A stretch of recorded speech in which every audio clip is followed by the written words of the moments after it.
हम लोग जो कह रहे हैं और जो सामने वाला कह रहा है उसको आप जांच लीजिए।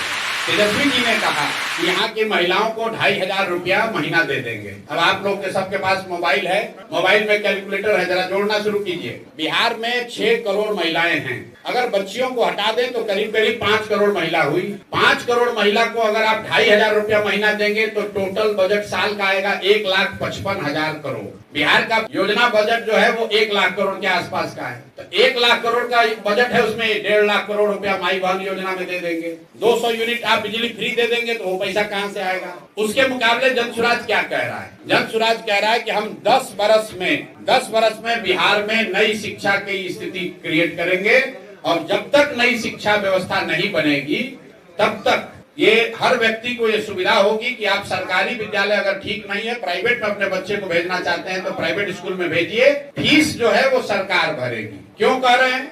आप लोगों को लगता है कि सरकारी विद्यालय फ्री है। सरकारी विद्यालय फ्री नहीं है। सरकारी विद्यालय में बच्चों को पढ़ाने का खर्चा है 60,000 करोड़। तो हम लोग जो कह रहे हैं कि उन विद्यालयों में 60,000 करोड़ खर्चा करके अगर पढ़ाई नहीं हो रही है तो लोगों को ये अवसर दे दिया जाए कि आप तय करें कि आपका बच्चा सरकारी में पढ़ेगा कि प्राइवेट में, और अगर प्राइवेट में पढ़ेगा तो उसका फीस सरकार भरेगी। राइट टू एजुकेशन कानून में लिखा हुआ है कि अगर सरकारी स्कूल उपलब्ध नहीं है या वहां पढ़ाई नहीं हो रही है तो सरकार की ये जिम्मेवारी है कि प्राइवेट स्कूल में भी बच्चों को भेजा जाए।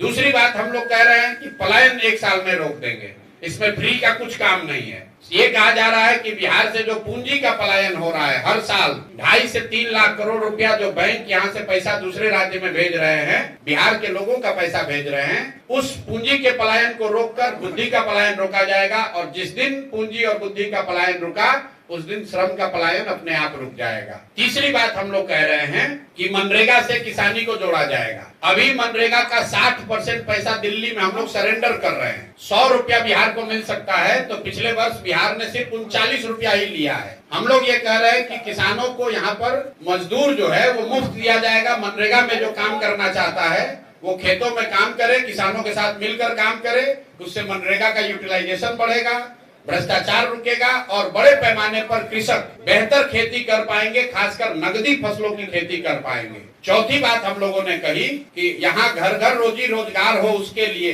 4% के ब्याज पर सरकारी गारंटी पर लोन मिलेगा। इसका टोटल खर्चा सरकार के बजट पर 5,000 से 6,000 करोड़ रुपए आएगा।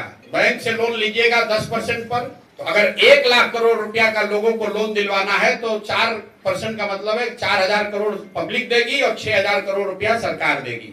तो 6,000 करोड़ रुपया के बजट में प्रावधान से लोगों को 1 लाख करोड़ रुपए का ऋण एडिशनल मिलने लगेगा। और अंतिम बात जो फ्री भी हम लोग कह रहे हैं, सिर्फ एक चीज वो कह रहे हैं कि 60 साल से ज्यादा उम्र के लोग जिनको अभी 400 रुपया मिल रहा है उनको हम लोग 2,000 रुपया देंगे, विधवा और दिव्यांग इंक्लूडेड, और इसका पूरा खर्चा करीब करीब 12,000 करोड़ रुपया साल का आएगा। तो जो हम लोग की जन स्वराज की पूरी योजना है इसमें बजट को देखकर सिर्फ 15 से 18,000 करोड़ रुपए ही हम लोग कह रहे हैं कि इन योजनाओं पर लोगों को पैसा देने में खर्च होगा। 80,000 करोड़ जो पैसा है उसको हम लोग चाहते हैं कि यहाँ की व्यवस्था, इंफ्रास्ट्रक्चर और बेहतर बिहार को बेहतर बनाने में खर्च हो। ऐसा नहीं कि 1 लाख करोड़ का बजट है और हम वादा कर रहे हैं 3 लाख करोड़ का। 1 लाख करोड़ का अगर बजट उपलब्ध है, क्योंकि 3 लाख करोड़ का बजट है लेकिन सरकार के पास खर्च करने के लिए 1 लाख करोड़ रुपया ही उपलब्ध है, क्योंकि 2 लाख करोड़ रुपया तो इंटरेस्ट और सैलरी वगैरह में जाता है। तो 1 लाख करोड़ की बजट में हम लोग सिर्फ 15,000 करोड़ रुपए की बात कर रहे हैं। सामने से तेजस्वी जी क्या कर रहे हैं कि 1 लाख करोड़ का बजट है, 2 लाख करोड़ रुपया वो फ्री में दे देंगे। तो आप तय कर लीजिए, बिहार की जनता तय कर लीजिए कि कौन सोच समझ कर बोल रहा है और कौन बिना जाने समझे बोल रहा है।